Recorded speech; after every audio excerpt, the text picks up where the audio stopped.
Hi mga kaswisi! So nagbabalik po ako ulit sa aking YouTube channel. Ayan. So nandito na naman tayo sa ating episode for today. Ayan. So bago ang lahat mga kaswisi, kung bago lang kayo sa aking YouTube channel, so please hit like and subscribe and click the notification bell para maging updated po tayo sa aking mga videos for today. Ayan. So dito mga kaswisi, no, wala tayong episode sa ngayon, no, kasi gusto ko lang magpasalamat, no, sa mga kaswisi natin na tumangkilik sa aking mga videos in regards sa mga concerns at ang mga gusto ninyong malaman about sa mga ganitong klase ng trabaho, no, mga duties and responsibilities, no. So ang lahat ng sinabi ko doon ay based yun sa experience ko. Ayan. So, gumagawa ko ng ganitong klase ng video para ma-elaborate, no? At gaya ng nasasabi ko sa mga dati kong mga videos, na-explain ko naman. Depende 'yun sa aking experience, no? Kasi kung merong iba dito na na nagsasabi na ang ko daw, ang dami-dami ko daw pasikot-sikot, hindi na lang direct to the point, no?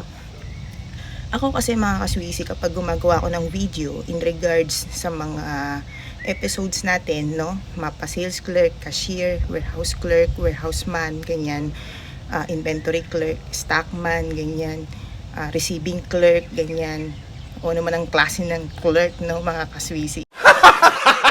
Gago!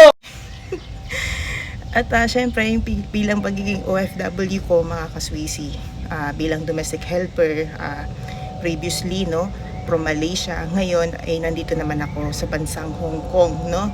So in-explain ko naman doon, no. Kaya lang may mga iba talaga na nagsasabi na marami nga daw akong sinasabi or pasikot-sikot, ganyan. Ang sagot ko dito mga kaswisi, kasi gusto ko lang i-explain ng mabuti, kasi meron tayong two sides, no. Pwedeng malakas ang loob mo at meron din namang hindi, no. Kasi kung ikaw ay malakas ang loob mo na i-try, no, sabihin sa amo mo na ganito, ganyan, o kahit sa mga sales clerk, lalo na kung may experience ka na, so alam mo na, no, paano naman yung mga first timer, 'di ba? So walang mga idea. Kaya ang mga videos na binigay ko sa inyo ay based yun sa experience ko. At saka nung time na ginawa ko yung mga videos na yon, mga kaswisi, nandun ako sa bansang Malaysia, no? So makikita niyo yung difference ko noon at saka yung ngayon, mga kaswisi. So sa mga naging previous videos ko doon, so talagang in-explain ko ng mabuti, no, para mas maintindihan ninyo, no, para hindi na kayo magtatanong na bakit ganito, bakit ganyan, 'di ba? So yung mga naging videos ko, mga kaswisi, makakatulong talaga yon sa mga interviews na meron sa inyo kapag kayo ay nag-apply sa mga company gaya ni SM, ni Rustans, ni Shangri-La, ganyan, Fisher Mall, ganyan, mga supermarkets, no, mga convenience stores, ganyan. So depende, no, kung anong klase ng trabaho ang ina-apply ninyo. Basta related sa mga naging experience ko, magkakaroon na kayo ng tips and ideas dito. Kung ano ba yung mga basic na gagawin, ano ba yung mga gagawin mo, ano ba yung mga dapat nating pag-ingatan, mga kaswisi. Kasi hindi talaga maiwasang magkamali, kasi hindi nga tayo perfect. Pero tinatry natin na maging right tayo bilang isang employee, mga kaswisi. Ayan. So again, mga kaswisi, so maraming salamat po sa mga kaswisi na tumangkilik, ganyan, at pabalik-balik kayo sa aking channel para panoorin, intindihin, at hindi maiwasan ay meron nagbabash sa akin, pero okay lang yun. Bash niyo pa ako. Gago!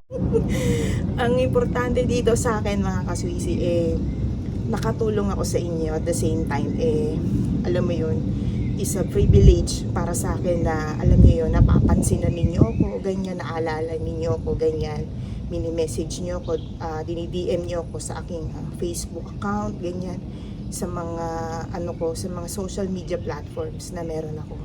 Yan, so maraming salamat, mga kaswisi. Kasi syempre sa pagiging OFW, no, talagang ine-explain ko doon yung mga meron, no, lalo na dito kasi nandito nga ako sa Hong Kong, no. So ine-explain ko dito kung ano man yung mga meron, no. Siyempre hindi maiwasan talagang na-elaborate ko parang siguro naiinip kasi medyo mahaba yung sinabi ko ganyan. Pero ang ending dun din naman pala pupunta, no. So sa akin kasi dahil nga sinabi ko nung una na meron tayong two sides, no. Kasi nga pwedeng mahina ang loob mo, pwede rin malakas ang loob mo. Ganun. Kung ikaw ay FW ka na, tapos pagdating mo sa mga bansa na to, gaya ni Hong Kong, wala kang lakas ng loob na sabihin, o pwede pa to, pwede ba yung ganyan. Diba? O at least, sa mga videos na pinapakita ko sa inyo, or sinasabi ko doon, sa lahat ng mga naging videos ko, pinapalakas ko lang yung loob nyo, at the same time, think positive pa rin, mga kaswisi. Hindi naman kasi ganun kadali, no, na magtrabaho sa abroad, no. Kahit naman yung sa pagiging sales clerk, ako nagsimula din naman ako sa una. Lahat naman nagsisimula sa una na walang idea, zero knowledge, ganun. So, sinishare ko lang yung mga naging experience ko para nagkaroon kayo ng tips and ideas dito. Kasi hindi naman lahat ng naging experience ko ay pareho ng sayo. Pero ito kasi mga kaswisi, sinishare ko lang, gawa ng, alam niyo yon, yung meron lang kayong idea talaga. At gusto kong makatulong sa inyo. Kaya yun. So, kasi concern ako sa inyo.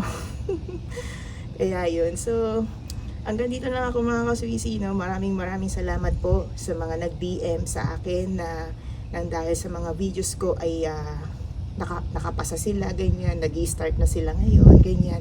At ginawa nilang motivation yung aking mga videos para ma-proceed pa rin ko naman yung magiging tatahaking nila. Syempre, ang lahat naman nagsisimula pa rin sa mababa. Ganun.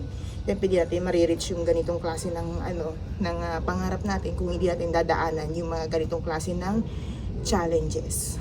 Ayan.